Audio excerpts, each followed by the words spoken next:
जिनकी बॉडी में सिर्फ एक ही ट्यूब और एक ही ओवरी थी, वो लोग भी कंसीव कर लेते हाँ, हैं? नेचुरली। और आपको बहुत ज्यादा हैवी ब्लीडिंग हो रही है, ब्लीडिंग हो ही नहीं रही है, क्लॉट्स आ रहे हैं, तो एक ये वार्निंग साइन है बॉडी का, इसको आप नेग्लेक्ट मत करो।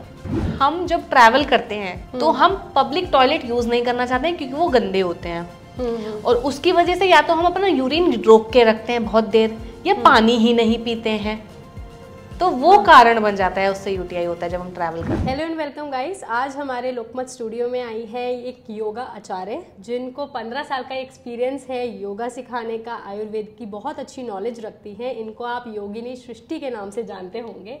Welcome Srishti to our studio and thank you so much for joining us. Thank you so much Sakshi for having me. Okay Srishti, तो सबसे पहला सवाल मेरा आपसे है कि आप हमारे दर्शकों को ये बताइए कि आप करती क्या हैं, क्या काम है आपका? अपने साथ साथ औरों की ज़िंदगी में अच्छा बदलाव लाना योग के ज़रिए, आयुर्वेद के ज़रिए, वो मैं करती हूँ। और मेरी एक टीम भी है जो इस सपने को साकार करने में दिन रात लगी रहती है, ताकि जो स्टूडेंट्स मेरे पास आ रहे हैं उनको अच्छा सपोर्ट भी मिले साथ के साथ। तो मैं बेसिकली योगा क्लासेस लेती हूँ स्पेशली उन स्टूडेंट्स के लिए जिनको fertility related issues, PCOS, PCOD, period irregularities जैसे इश्यूज रहते हैं, जो कि उनकी लाइफ का एक ऐसा पार्ट बन गए हैं जिससे वो छुटकारा पाना चाहते हैं। ओके, तो पीसीओडी, पीसीओएस, हार्मोनल इम्बैलेंस और इंसुलिन रेजिस्टेंस, ये चारों क्या है, क्या डिफरेंस है, और अगर कोई इसको ठीक करना चाहता है तो उसको क्या करना चाहिए? तो देखिए, PCOS, PCOD, hormonal imbalance, insulin resistance एक तरीके से अपने आप में लिंक्ड भी हैं और अलग भी हैं, ठीक है। बहुत आसान सी भाषा में मैं समझाऊंगी कि पीसीओएस एक तरीके से समझ लिए एक सीवियर थोड़ी सी कंडीशन हो जाती है, एंडोक्राइन मेटाबॉलिक कंडीशन जिसे बोलते हैं, जिसमें हाई लेवल्स ऑफ एंड्रोजन्स क्या होते हैं, मेल हार्मोन्स जो होते हैं, वो हम में भी होते हैं बट थोड़ा कम क्वांटिटी में। हाँ, मेल हार्मोन्स होते हैं। हाँ, और मेल्स में भी ईस्ट्रोजन होता है जो हमारे में मेन होता है, ठीक है, पर वो क्वांटिटी जो होता है ना, लेवल कम होता है, तो वो बढ़ जाता है बहुत ज़्यादा पीसीओएस में। पीसीओडी थोड़ा सा माइल्ड आप बोल सकते हैं और इजीली रिवर्सेबल और मैनेजेबल भी होता है, और इतना ज़्यादा उस पर स्ट्रेस करने की ज़रूरत नहीं होती है। नॉर्मल स्ट्रेस और लाइफस्टाइल की वजह से वो ट्रिगर हो सकता है और उसको हम ठीक भी कर सकते हैं। पीसीओएस भी बहुत हद तक रिवर्सेबल, मैनेजेबल है, बट उसके लिए आपको कांस्टेंट मेहनत करनी पड़ेगी अपने लाइफस्टाइल को लेकर। बात रही हार्मोनल इम्बैलेंसेस की, तो वो हम केमिकल्स होते हैं जो हमारी ब्लड में मूव करते हैं। अभी जैसे लेट्स से एएमएच वैल्यू है ना, क्या फिर प्रोजेस्टेरोन वैल्यू, अगर मैं आपसे एएमएच बताता है कि हमारा एग रिजर्व कितना है। अच्छा, ठीक है। प्रोजेस्टेरोन हार्मोन हो गया जो हमारी ओवरीज रिलीज करती हैं। प्रोजेस्टेरोन हमारी अर्ली प्रेगनेंसी को सपोर्ट करता है। ईस्ट्रोजन हमारी मेंस्ट्रुअल साइकिल, हमारा मूड स्विंग्स, एंडोमेट्रियम लाइनिंग, इन सबको मैनेज करता है।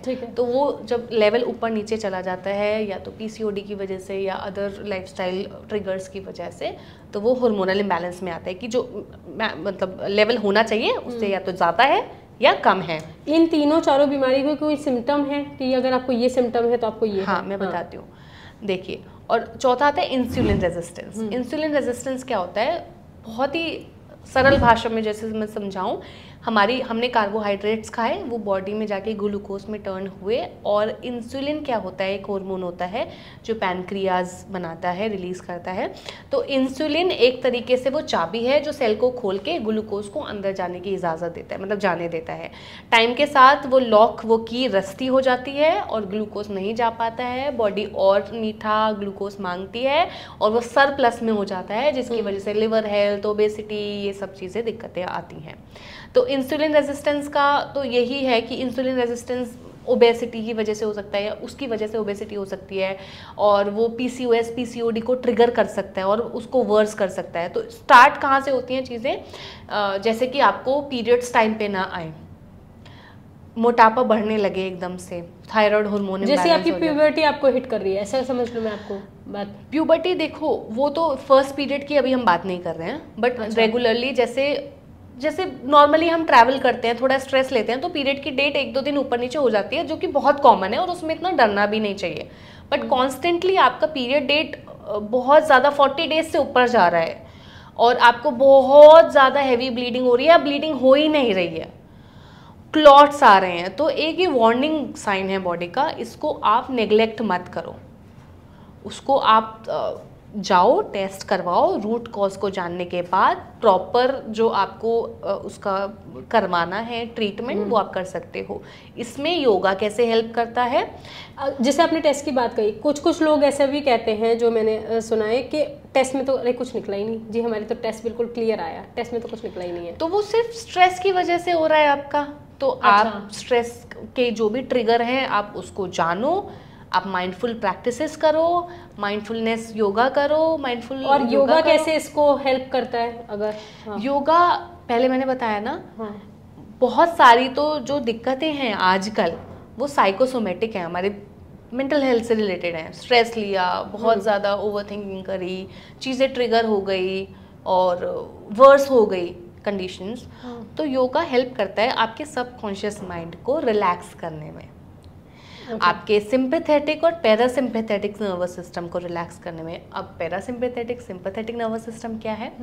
अभी तो साइंस बोल रहा है parasympathetic sympathetic nervous system, but बहुत हजारों साल पहले हमारे योगी जो थे उन्होंने पिंगला और ईड़ा नाड़ी को बताया था। जो क्या होती है ये पिंगला और ईड़ा नाड़ी? हमारी राइट और लेफ्ट साइड होती हैं बॉडी की, और एक तरीके से यही समझ लेते हैं पैरासिम्पैथेटिक सिंपैथेटिक नर्वस सिस्टम। तो सिंपैथेटिक नर्वस सिस्टम क्या होता है? हमारा फ्लाइट और फाइट मोड, एक्टिव वाला मोड एकदम।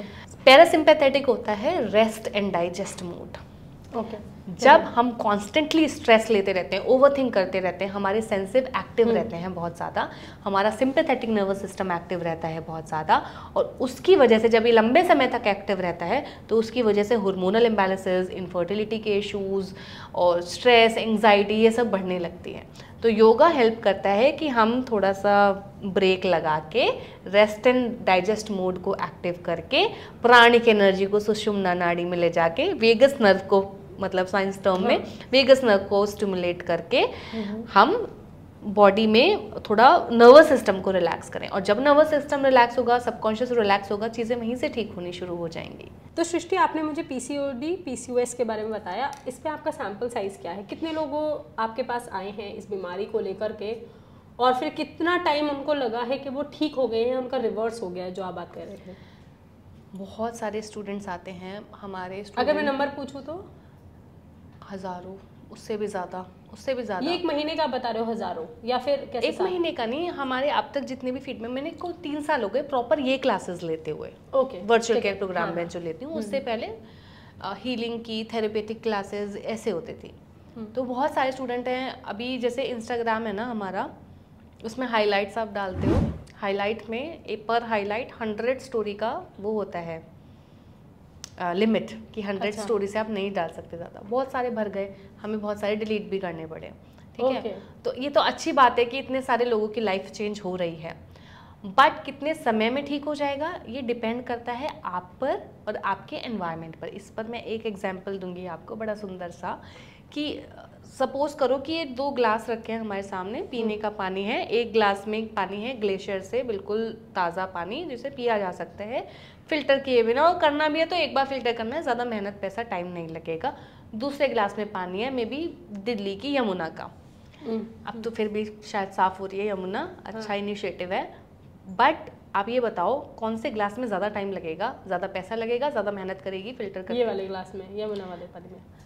आपने साफ़ कर भी दिया पर कॉन्स्टेंटली मैं उसमें डाले जा रही हूँ कूड़ा, डाले जा रही हूँ, आप इरिटेट हो जाओगे, एक टाइम पे साफ करना ही छोड़ दोगे, और करोगे तो उसमें बहुत टाइम लगेगा। सेम चीज़ होती है हमारी बॉडी के साथ। कभी कभी हम अपनी पूरी मेहनत करते हैं, बट हमें जब हम जिन लोगों के साथ रह रहे हैं उनका सपोर्ट नहीं मिलता है, तो हमारी जर्नी थोड़ी मुश्किल हो जाती है। जैसे क्या गलतियाँ करते हैं लोग कॉमनली, अगर मैं पूछूं? गलती तो नहीं, जिसने सोच लिया कि मुझे हीलिंग करनी है वो गलती नहीं कर रहा है। वो अगर कॉन्स्टेंटली अपने आप पर काम कर रहा है गलती नहीं होगी, बट ये है कि उसमें परिवार वालों को, एक महिला का साथ देना बहुत ज़रूरी है अगर वो कंसीव नहीं कर पा रही है।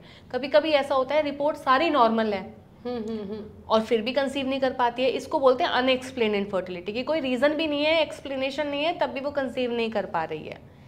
बट क्या होता है, बॉडी में जो क्रोनिक स्ट्रेस है, बहुत सालों का दबी हुई चीज़ें हैं, वो नहीं वो बता पा रही है, निकाल पा रही है, और जिसकी वजह से वो कॉन्स्टेंटली परेशान है। तो क्या बॉडी के अंदर ही कुछ ऐसा होता है कि मतलब कहने का मतलब है कि जैसे कुछ कुछ छुपी हुई बीमारियां हैं जिसकी वजह से ऐसा होता है, लेकिन उसमें भी लोग औरतों को ही दोष देते हैं ना कि तूने अपने ऊपर ध्यान नहीं रखा है, इस वजह से इनफर्टिलिटी हो रही है तेरे को। फर्टिलिटी इशू सिर्फ विमेन थिंग नहीं है, मेल इक्वली रिस्पॉन्सिबल है। मोस्ट ऑफ द टाइम जो मेल के इश्यूज होते हैं वो अनडायग्नोस्ड रह जाते हैं। अच्छा, हाँ, ओके, वो अनडायग्नोस्ड रह जाते हैं तो फिर क्या, फिर उंगली तो महिला की तरफ ही उठेगी कि इसी में कैसे, कोई मतलब दिक्कत है। कैसे आप कैसे मतलब अनडायग्नोस क्यों कि अगर फीमेल की रिपोर्ट नहीं करवाते हो लोग, ऐसा प्रेग्नेंट नहीं हो पा रहे, अनएक्सप्लेन इनफर्टिलिटी आ गई, कोई दिक्कत नहीं है, पर हस्बैंड जब तक नहीं करवाएगा टेस्ट हमें कैसे पता चलेगा सिर्फ वुमेन की दिक्कत है। ओके, वेरिकोसील हो सकता है, टेस्टोस्टेरोन कम हो सकता है, स्पर्म क्वालिटी खराब हो सकती है, और वो आराम से मैनेजेबल है। आप सिर्फ 90 दिन दो अपने आप को, अच्छा, प्रॉपर डिटॉक्स करो, क्यों नहीं ठीक होगा। तो फर्टिलिटी इशू अगर एक तरीके से अगर हम ये बोले ना कि महिलाओं में 30 से 40% है, तो मेल में भी उतना ही है। बट वो अनडायग्नोज रह जाता है इस चक्कर में कि मेरे को क्या दिक्कत होगी, मुझे कोई दिक्कत ही नहीं है।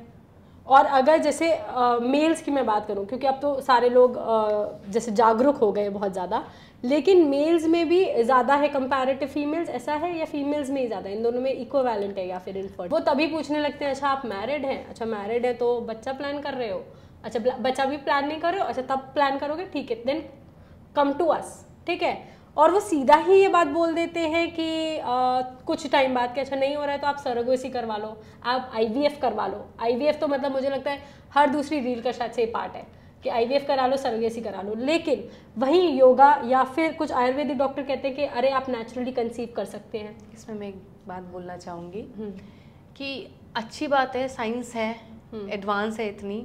मैंने पहले ही बोला कि हमें साइंस को दुश्मन नहीं दोस्त बनाना है, बट हमें थोड़ी सी लाइन ड्रॉ करनी है कि हम पूरे अपनी ज़िंदगी एलोपैथिक मेडिसिन पर निर्भर होना चाहते हैं या अपनी तरफ से स्टेप लेकर थोड़ा सा नेचुरल चीज़ें, थोड़ा सा ऐसी चीज़ों की तरफ जाना चाहते हैं जिससे तो हमें खुशी भी मिले और बीमारियां ना उत्पन्न हो बॉडी में, ठीक है। तो अच्छी बात है, एडवांसमेंट है, बट आईवीएफ और आईयूआई सिर्फ प्रोसीजर्स ही तो हैं। वो ये थोड़ा ना इंश्योर करेंगे कि प्रेग्नेंट होने के बाद बेबी हो जाएगा, मतलब बेबी रिटेन हो जाएगा, उसके बाद तो आपकी बॉडी ही रिस्पॉन्सिबल है ना उस चीज़ के लिए, वो तो एक बस प्रोसीजर है।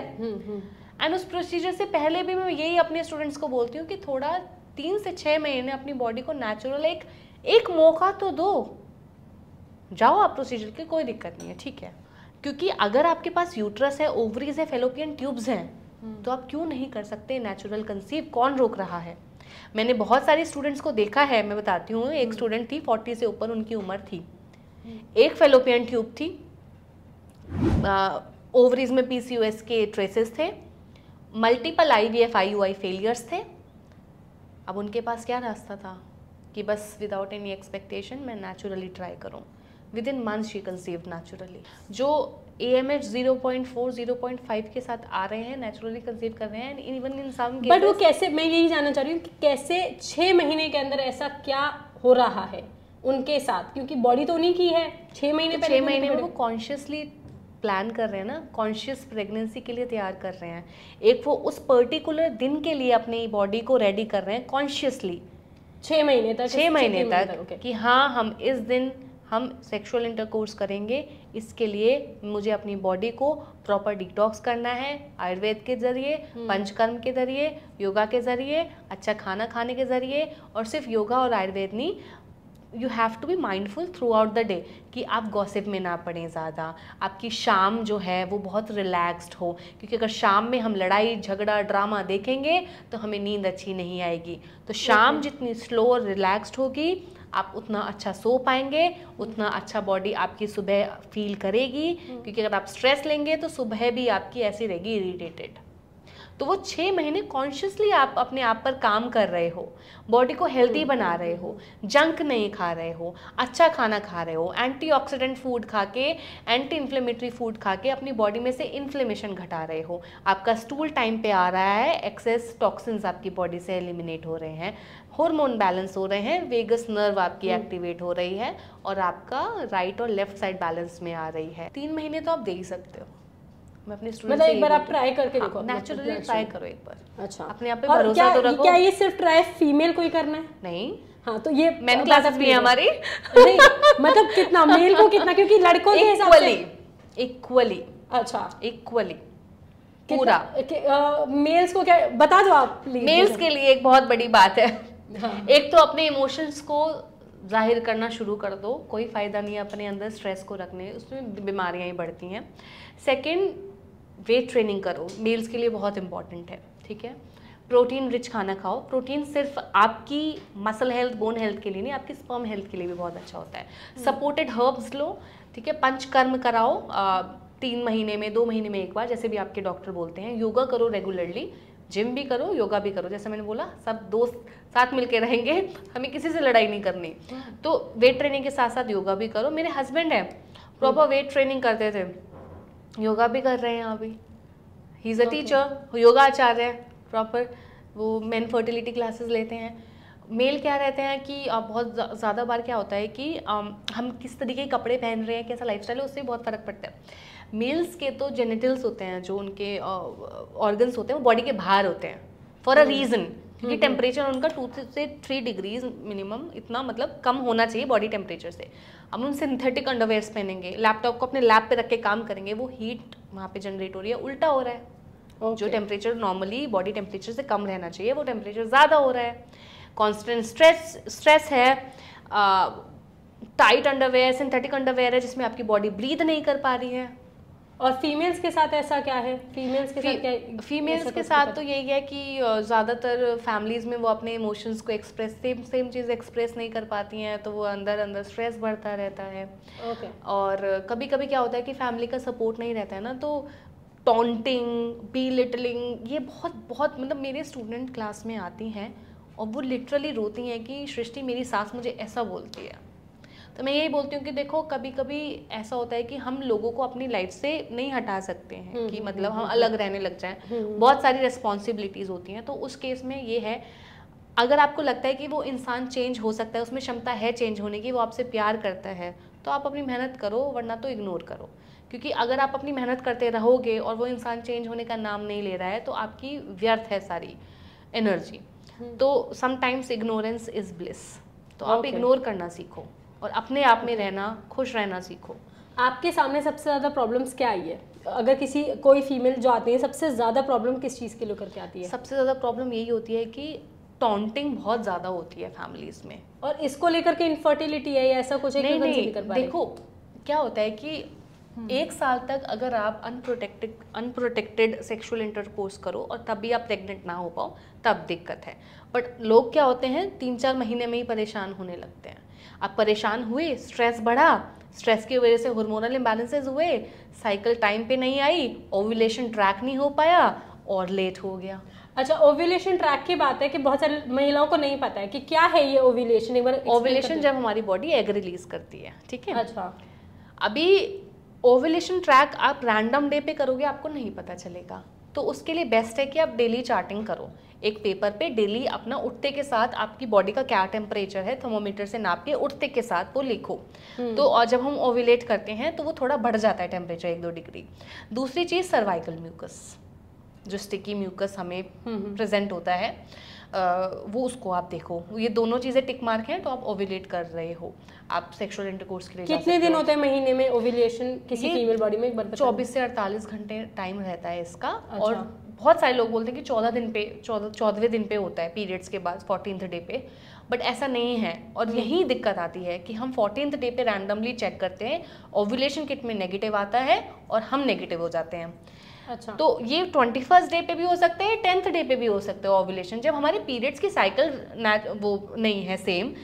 ऐसा फिर 14th डे ही होता तो हर किसी के पीरियड फिर 28 डेज पे आते, किसी के 35 डेज पे आ रहे हैं, किसी के 40, किसी के 24, तो किसी के 25। पीरियड भी ऊपर नीचे होता है उसी तरह से। ओके, तो डेली चार्टिंग से आपको पता चलेगा, रैंडमली किसी दिन आप चेक करोगे तो नहीं पता चलेगा। अच्छा, और उसके बाद आप ओव्यूलेशन पीरियड पे अगर आप इंटरकोर्स करते हो तो इट इज मोर चांसेस। हाँ, और बाकी दिन कितना कम चांसेस रहता है परसेंटेज? वो डिपेंड करता है मेल की स्पर्म हेल्थ पे भी। स्पर्म जिंदा ही ना रह पाए एक भी दिन वूम्ब में। अच्छा, ओके। जिनकी बॉडी में सिर्फ एक ही ट्यूब और एक ही ओवरी थी, वो लोग भी कंसीव कर लेते हाँ, हैं? Naturally, okay. नेचुरली आपके लिए गूज़बम्स आ जाते हैं मुझे। आपके हिसाब से सबसे शॉकिंग आपके लिए कौन सा केस रहा कि अरे ये केस तो बिल्कुल यही वाला, 1 ओवरी 1 ट्यूब, और उसमें भी वो ट्यूब ब्लॉक थी और उन्होंने विद योगा नेचुरली कंसीव कर लिया, क्योंकि मल्टीपल IVF IUI फेलियर्स हो गए थे। एक टॉपिक प्रेगनेंसी होती है, उसमें क्या होता है कि बेबी आपकी ट्यूब में ही ग्रो होने लगता है, टाइम पे ना पता चले तो जानलेवा भी हो सकता है। तो बहुत सारे सिनेरियोज में ट्यूब को बाहर निकालना पड़ता है, तो नेचुरली कंसीव कर लिया ना। हे भगवान, ये सच है, योगा इतना सब कुछ कर सकता है, मुझे पता था कर सकता है, ठीक है, पर इतना कुछ। उसके अलावा मैं जो अभी तक हमारी बात हुई, बहुत बार एक वर्ड आया डिटॉक्स, हमने बहुत बार सुना है, बॉडी डिटॉक्स, लिवर डिटॉक्स, ये डिटॉक्स कर लो, गट का कुछ, तो ये डिटॉक्स झाड़ू पोछा क्या है ये बॉडी में झाड़ू पोछा किस लिए किया जाता है, और देखिए क्या या मतलब क्या पॉसिबल, मतलब आपको कब पता चलता है कि हम मेरी बॉडी को डिटॉक्स की जरूरत है, मेरे को कब पता चलेगा? जब डेली एक्टिविटीज करते समय आपको परेशानियां हो, जो डेली एक्टिविटीज होने में दिक्कतें आए, नींद ना आए टाइम पे, रात को पसीने आए, कॉन्स्टिपेशन हो या बहुत ज़्यादा डायरिया हो, बेमतलब की ब्लोटिंग हो, और गैस के इशू हो, उल्टियाँ आए खाना खाने के बाद, बॉडी के सिग्नल्स हैं।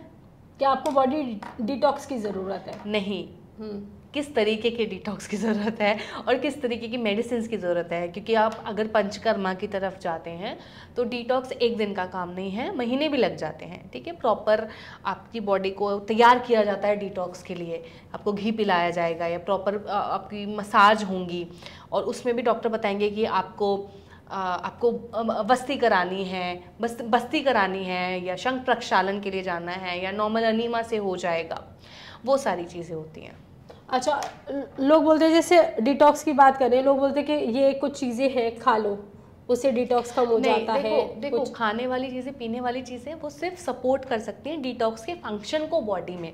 जैसे लीवर डिटॉक्स करता है तो आप ऐसा कोई डॉक्टर आपको दे देंगे या मेडिसिन दे देंगे जिससे लिवर अपने एफिशिएंटली काम कर सके, और उसका जो काम है लिवर का डिटॉक्स करने का वो बॉडी में अच्छे से हो पाए। पर कोई भी ऐसी मेडिसिन या ऐसी ड्रिंक नहीं है जो बॉडी में झाड़ू पोछा कर दे। मतलब आप कहना चाह रहे हैं सपोर्ट करने वाली ड्रिंक्स और मेडिसिन ज़रूर है जो डिटॉक्स के पार्ट को सपोर्ट करेंगी, बट आपको अपनी लिवर हेल्थ, अपनी किडनी हेल्थ, पैनक्रियाज, उनको स्ट्रॉन्ग करना पड़ेगा। यूटीआई मतलब मोस्ट कॉमन बीमारी हो गई अभी फीमेल्स में, आपको क्या लगता है कितनी बड़ी बीमारी है ये? और बहुत ज़्यादा है। और क्या जड़ क्या है इसकी? इसकी जड़ यही है, कई लोग बोलते हैं पब्लिक वॉशरूम यूज़ मत करो क्योंकि वह हाइजीन नहीं होता है, उससे यूटीआई हो जाता है। यूटीआई होता उसकी वजह से नहीं है, यूटीआई होता है कि हम जब ट्रैवल करते हैं तो हम पब्लिक टॉयलेट यूज़ नहीं करना चाहते हैं क्योंकि वो गंदे होते हैं, और उसकी वजह से या तो हम अपना यूरिन रोक के रखते हैं बहुत देर, या पानी ही नहीं पीते हैं, तो वो कारण बन जाता है, उससे यूटीआई होता है जब हम ट्रैवल करते हैं। अच्छा, ओके। और इसका मैं यही बोलती हूँ कि बहुत सारी चीज़ें अवेलेबल है मार्केट में जिसको आप यूज़ करके you can stand and P like a man. तो वो डर भगाओ, पब्लिक टॉयलेट का खूब पानी पियो, अपने आप को हाइड्रेटेड रखो, यूरिन को होल्ड मत करो, और पब्लिक टॉयलेट ऐसे यूज़ कर लो। ओके। तो पब्लिक टॉयलेट का डर यूटीआई बन रहा है क्योंकि हम नहीं यूज कर पा रहे, यूरिन को रोक के रख रहे हैं, आप पानी ही नहीं पी रहे हैं बहुत पर इसमें एक और प्रॉब्लम लोगों को ये भी आती है कि जब जैसे मान लो आप ट्रैवल कर रहे हो, आप कहीं पे बाहर हो, तो लोग उस टाइम पे कि अगर आप पानी पीते हो, क्योंकि मैंने बहुत सारे लोग सुना, आप कुछ भी ड्रिंक करते हो तो आपको रहता है कि आपको पूप जाना है, तो अब वो वही है ना, अच्छे से बोवल मूवमेंट सुबह हो नहीं रहा है तो फिर तो ये डर बना ही रहेगा। तो अपना दिनचर्या अच्छे से फॉलो करोगे, हेल्दी फैट्स खाओगे, तो यूटीआई का मेन प्रॉब्लम ये है। और कैसे सॉल्व हो सकता है ये कि आप prevention is the only way. हो गया है तो आपको मेडिसिन लेनी पड़ेगी इन्फेक्शन के लिए, चाहे तो वो आयुर्वेदिक चाहे एलोपैथिक, पर प्रिवेंट करोगे तो होगा ही नहीं फिर। और कुछ लोग बताते हैं कि इसको ठीक करने के कुछ वाटर्स भी हैं, जैसे आप यूटीआई देखो इन्फेक्शन हो गया तो उसके लिए तो एकदम से कोई चीज़ ऐसे काम नहीं करेगी, but antioxidant rich food, anti inflammatory foods आप खाओगे तो बहुत काफ़ी हद तक हेल्प मिलेगी। ठीक है, बाकी हेल्थ को सपोर्ट करने के लिए इन्फ्यूज्ड वाटर्स होते हैं, जैसे कोरिएंडर वाटर हो गया, आपका फेनल सीड वाटर हो गया, आपका ये क्या वाटर्स हैं और कैसे काम करते हैं? जैसे कि आप 1 लीटर पानी में फेनुग्रीक सीड्स को भिगो के रख दो। हिंदी में बता दीजिए। फेनुग्रीक मेथी के दाने भिगो के रख दिए 1 लीटर पानी में। फायदा करता है ये मेथी का दाना? तो इंसुलिन उसमें बड़ा, डायबिटीज के लिए बड़ा अच्छा होता है। अच्छा ना, बट अगर आप प्लान कर रहे हैं बेबी का तो फेनुग्रीक ना लें, वो बॉडी के लिए थोड़ा सा फेनुग्रीक मेथी दाना ना लें। कोरिएंडर वाटर हो गया, वो थायराइड के लिए बहुत अच्छा होता है। फेनल हो गया, वो ब्लोटिंग के लिए फेनल का भी बता दो, कोरिएंडर हिंदी में बता दीजिए नाम। धनिया। धनिया है ना। तो अभी एक मेरी ही फैमिली में कोई थे, उनका थायराइड 12 पे पहुंच गया था और सिर्फ उन्होंने धनिया का पानी पी के 2.9 कैसे धनिया का साबुत वाला धनिया बात कर रहे हो आप? कैसे पीना है? और देखो इसके 2 तरीके हैं। बेस्ट तरीका तो ये है कि आप धनिया को पानी में उबाल के फिर वो पानी पिए खाली पेट। जैसे आपको ये जितने भी आप वाटर्स बता रहे हो सब में आपको चीज जैसे आपका जो पानी में डालनी है तो उबालनी है या पानी में रखनी है 1-2 घंटे, 3 घंटे, 4 घंटे, है ना। लाइक रात में भिगो के रख दो। फेनुग्रीक आप रात में भिगो दो, उसे सुबह पी लो। फेनल मतलब मेथी दाना दाना खाना भी है या फेंकना है? दाना खाने में यूज कर लो। अच्छा ठीक है फेंकनी कोई चीज नहीं है। अच्छा है ना। आपका मेथी दाना हो गया। सौंफ पीरियड पेन में बड़ा रिलैक्स करता है, पर जब पीरियड्स हैं उस टाइम ना पिए, उससे 3-4 दिन पहले पिए, तो रात को भिगो के रखते हैं। धनिया का पानी है, धनिया का पानी सुबह उबाल के पिए, उसमें भिगोना नहीं है। धनिया जो 1 चम्मच धनिया 1 गिलास पानी में उबाल के, धनिया साबुत धनिया, हाँ साबुत धनिया का दाना। तो उनका 12 पे पहुंच गया था और उनका 2.9 आ गया 2 महीने में। और कैसे रेगुलर पीना है ये पानी? रेगुलर। अच्छा, और जैसे मान लीजिए आपको एक साथ 2 चीजें करनी है तो उसको थोड़ा टाइम दे, ऑल्टरनेट डेज पे लें, एक साथ सारी चीजें मिक्स ना करें, अंदर जाके हर्ब्स की लड़ाई हो जाएगी। आप कितने वाटर पी सकते हो? एक ही पिए तो बेटर है, जितना सिंप्लीफाइड रखेंगे चीजों को उतना बेटर है। और जो मिला करके पीते हैं लोग बोलते हैं कि अरे आप कोरिएंडर फेनल आप मिला के पी सकते हो, क्यूमिन मिला के पी सकते हो, वो कोई दिक्कत नहीं है। जीरा बट अगर बड़े बड़े हर्ब्स को ऐसे मिलाकर पीना है तो एक बार पूछ लें अपने टीचर से। अच्छा, अगर जैसे कुछ कॉमन में 2-4 जो पता ही है सबको होती है ये बीमारियां, उनके लिए अगर मैं वाटर का आपसे नाम पूछूं तो आप बताना। जैसे एसिडिटी के लिए फेनल या नींबू पानी पी लो आप सुबह सुबह। चीनी वाला बिना चीनी वाला? चीनी नमक कुछ भी नहीं, सिर्फ नींबू पानी। अच्छा हाँ, तो नींबू पानी मैंने शिकंजी नहीं बोला। शिकंजी तो लोग स्वाद वाली समझते हैं। नींबू पानी एसिडिटी को बहुत कम करने में हेल्प करती है। जैसे मैंने बताया ना, हर एक चीज बॉडी में जाके बदल जाती है। सिर्फ नींबू निचोड़ना है। हाँ ठीक है। तो नींबू बॉडी में जाके, हाँ नींबू बॉडी में जाके बेसिक बन जाता है, मतलब एसिडिटी को खत्म करता है। अच्छा, पीसीओडी पीसीओएस है जिसको, उसमें आप स्पेमन टी पी सकते हो, आप सिनेमन टी पी सकते हो, बट वही सिवियरिटी और आपका रूट कॉज क्या है उसको जानना जरूरी है।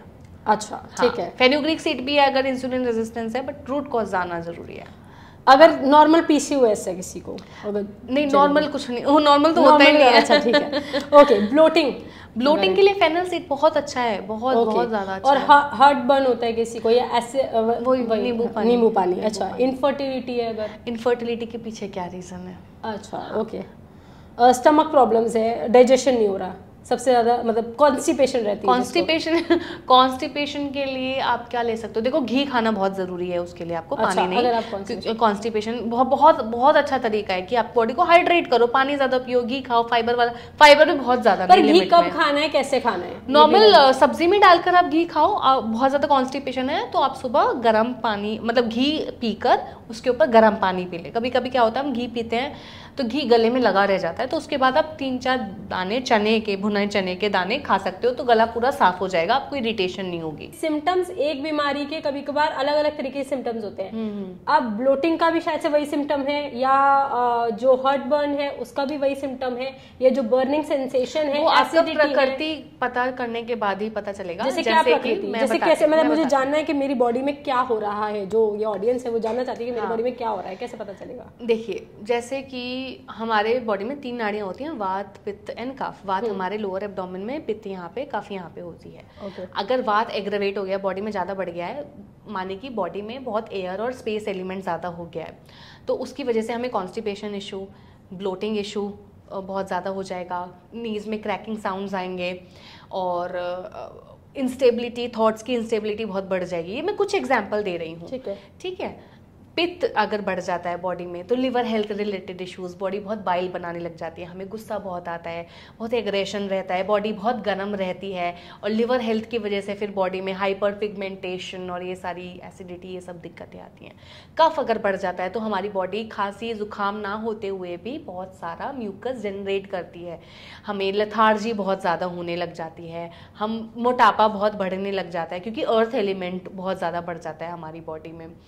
तो ये सारे फैक्टर्स को जानने के बाद अगर आप योग और आयुर्वेद की तरफ जाना ही चाहते हैं तो ये सब फैक्टर जानने के बाद ही डॉक्टर आपको बताएगी कि एग्जैक्टली हो क्या रहा है आपकी बॉडी के पास, बॉडी के साथ आपका कौन सा फैक्टर बढ़ा हुआ या घटा हुआ है, उसके अकॉर्डिंग वो एक टाइम पे दो चीजें डिसबैलेंस हो सकती है, तीनों भी डिसबैलेंस हो सकती है, तीनों भी डिसबैलेंस हो सकती है। आपको कॉन्स्टिपेशन भी हो सकता है, लिवर भी खराब हो सकता है और मोटापा भी बढ़ सकता है। मोटापा भी बढ़ सकता है, तीनों चीजें आपकी खराब होती हैं, बहुत सारे लोगों को यही दिक्कतें होती हैं। अच्छा, तीनों डिसबैलेंस होती है। तो उसमें फिर एक प्रॉपर आयुर्वेदिक दिनचर्या होती है कि 6 से 9, 6 से 10 आयुर्वेदिक दिनचर्या मैं बताती हूँ, 6 से 10, 10 से 2, 2 से 6, 6 से 10, 10 से 2, 2 से 6 से हमारा डिवाइडेड रहता है दिन। तो उसके अकॉर्डिंग आपको जो भी डिसबैलेंस है, जो भी एग्रेवेट हुआ है आपकी बॉडी में, आपने जो ये तीनों नाम लिए, इन्हीं तीनों का आप मुझे बताओ कि अगर ये आपको ठीक करना है तो इसको लेकर के आप ये चीज कर सकते हो, या जैसे आपको वात ठीक, जैसे आपका वात बढ़ा हुआ है फॉर एन एग्जाम्पल, तो आप थोड़ी सी बॉडी में सूखापन आ गया, ड्राइनेस आ गई है, तो आप हेल्दी वात में आपने कौन से सिम्टम बताए थे एक बार दोबारा, और उसके बाद फिर ऐसे? हाँ, जैसे कॉन्स्टिपेशन हो गया है तो कॉन्स्टिपेशन बॉडी में ड्राइनेस है, एक उसका रीजन हो सकता है। तो हेल्दी फैट्स आप इंक्रीज कर लो, घी खाओ, है ना, और जो सब्जियां खोखली होती हैं जैसे बेल पेपर, वो थोड़ा आप अवॉइड करो, जिसमें स्पेशियस जो खोखली सब्जियां होती हैं वो थोड़ा मॉडरेशन में खा लो, और जैसा आपके आयुर्वेदिक डॉक्टर आपको बताएंगे वो आपको फॉलो करना है। पित्त आपका बहुत ज़्यादा बढ़ा हुआ है तो आपको मीठा और कड़वा खाना है। पित्त लिवर वाला जो आप बता रहे हैं, मीठा और कड़वा खाना है, खट्टा खाना अवॉइड करना है, थोड़ा सा बहुत ऑयली खाना अवॉइड करना है। कफ में ज़्यादातर ये बोला जाता है कि आप इजी टू डाइजेस्ट फूड और कम घी दूध वाला खाना खाएं, और थोड़ा सा फास्टिंग करें। फास्ट बहुत अच्छा रहता है कफ वाले लोगों के लिए। अच्छा, अब ये तीनों जिसको है वो बेचारा क्या करे? उस तीनों के लिए फिर देखो, पित्त वाला नहीं कर सकता है फास्टिंग, उसके लिए अच्छी नहीं है, तो फिर उसको फिर इंटरमिटेंट फास्टिंग के तरीके बताएंगे या ऑल्टरनेट डे फास्टिंग के तरीके बताएंगे डॉक्टर, या ये बताएंगे कि आप कैसे किस तरीके से खाना खाओ बैलेंस करके कि आपका त्रिदोष ये जो है वो सारे एक लाइन में क्या कोई ऐसी चीज है? त्रिफला जो तीनों दोषों को एक साथ सही कर सकती है। त्रिफला में जो 3 फल होते हैं, हरड़, बहेड़ा। त्रिफला किसमें, मतलब कैसे फॉर्मेट में? Raw food? ये त्रिफला में 3 फल होते हैं, हरड़, बहेड़ा और आंवला। ये तीनों ही अपने आप में 3 दोषों को बैलेंस करते हैं। अभी त्रिफला 2 फॉर्म्स में आता है ज्यादातर, पाउडर की फॉर्म में, लिक्विड की फॉर्म में, और 2 रेशोज में आता है, 3:2:1 और 1:1:1। वो आपकी ये जान के कि आपका क्या बढ़ा हुआ है वात, पित्त और कफ, और कैसी सीवियरिटी है, वो जान के डॉक्टर आपको कैसे लेना है त्रिफला, गुड़ के साथ कि पानी के साथ, रात को कि सुबह को, खाने के बाद, खाने से पहले, वो सब फिर आपको वो प्रॉपर एक फॉर्मेट तैयार करके देंगे कि हाँ, अगर आपको खाना खाना भी है तो 6 से 10 के बीच में आप इस तरीके का अगर खाना मैं आपसे पूछूं कि एक बंदा है जिसके तीनों चीजें बढ़ी हुई हैं और उसको आप त्रिफला अगर देने के लिए कहते हो तो क्या टाइम है? हाँ, नहीं, वो फिर डॉक्टर बताएंगे सीवियरिटी कितनी है, क्योंकि अगर मैं अभी ये बता दूंगी कल से ही लोग खरीद के खाना शुरू कर देंगे, वो मैं नहीं चाहती। जैसे आपने बताया कि अगर मैं बता दूंगी तो त्रिफला, और यही हो रहा है शायद से, ठीक है। जब हम सोशल मीडिया जब खोल लो, तब कोई भी पॉडकास्ट देख लो, आप कोई भी आप रील देख लो, ये खा लो जी ये ठीक हो जाएगा, वो खा लो जी ये वो ठीक हो जाएगा, ठीक है, ये मत खाओ, मतलब हर चीज़ को इंसान मना कर चुका है। कुछ कहते हैं घी मत खाओ, घी बहुत बुरा है, कुछ कहते हैं रिफाइंड मत खाओ, कुछ कहते हैं चिया सीड्स खाओ। आधे से ज़्यादा लोगों को चिया सीड्स सूट नहीं कर रहा है, ठीक है। तो क्या है, मतलब क्या खाए इंसान और क्या ना खाए? अगर मैं आपसे पूछूं कि अगर मैं सही रहना चाहती हूँ और कुछ खाना चाहती हूँ, ठीक है, यहाँ धरती पे ही रह के जो धरती पे ही मिलता है, क्या चीज़ मैं खाऊं? जो आपके आसपास अवेलेबल है। जैसे कि क्या, हाँ, जैसे आप कह रहे हो कि इंडियन फूड ही सब खाओ, ऐसा?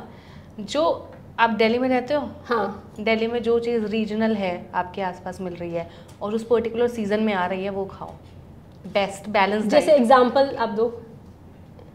अभी आम का सीज़न क्या है, आम खाए होंगे आपने? हाँ। बढ़िया। अभी सर्दियाँ आएंगी तो पूरा साग खाना अच्छे से, सीजनल है। अच्छा। क्योंकि सीज़न में जो चीज़ आ रही है वो आपको उस सीज़न में होने वाली बीमारियों से भी बचाएगी। अच्छा, ओके। आपकी इम्यूनिटी बनाएगी। अगर आप सोच रहे हो आम गर्मी की बजाय मैं सर्दियों में खाऊं तो पेट तो खराब हो गई, क्योंकि वो आम को जिंदा भी तो रखा गया है किसी चीज़ के ज़रिए, नेचुरली जिंदा थोड़ा ना रहेगा आम। अभी ऑर्गेनिक खेती और पॉली हाउस ये सब हो रहे हैं तो हर चीज़ 12 महीने मिल रही है, पर वो जो महत्व है चीज़ का सीजन में आने का, हमें तो सब कुछ 12 महीने मिल ही रहा है, पर सीजन में जो आ रहा है आप वही खाओ। थैंक यू सृष्टि, हमें इतनी सारी बातें बताने के लिए। आई एम श्योर कि आपको भी बहुत कुछ सीखने को मिला होगा। तो मेरा भी इनसे मिलने के बाद ये मैं निष्कर्ष पे पहुंची हूँ कि योगा आपकी ज़िंदगी को चेंज कर सकता है, लेकिन कुछ चीज़ें हैं जिनको आपको सही तरीके से करने की ज़रूरत है और साथ में करने की ज़रूरत है। ऐसा नहीं है कि आप आयुर्वेद को छोड़ दीजिए या आप सिर्फ साइंस को पकड़ लीजिए या सिर्फ साइंस को छोड़ दीजिए।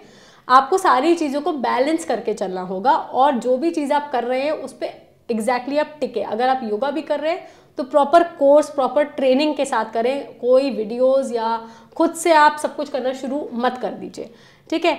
इस पर आपका क्या कहना है आप हमें कमेंट करके ज़रूर बताएं। बाकी तमाम खबरों के लिए आप देखते रहिए लोकमत हिंदी।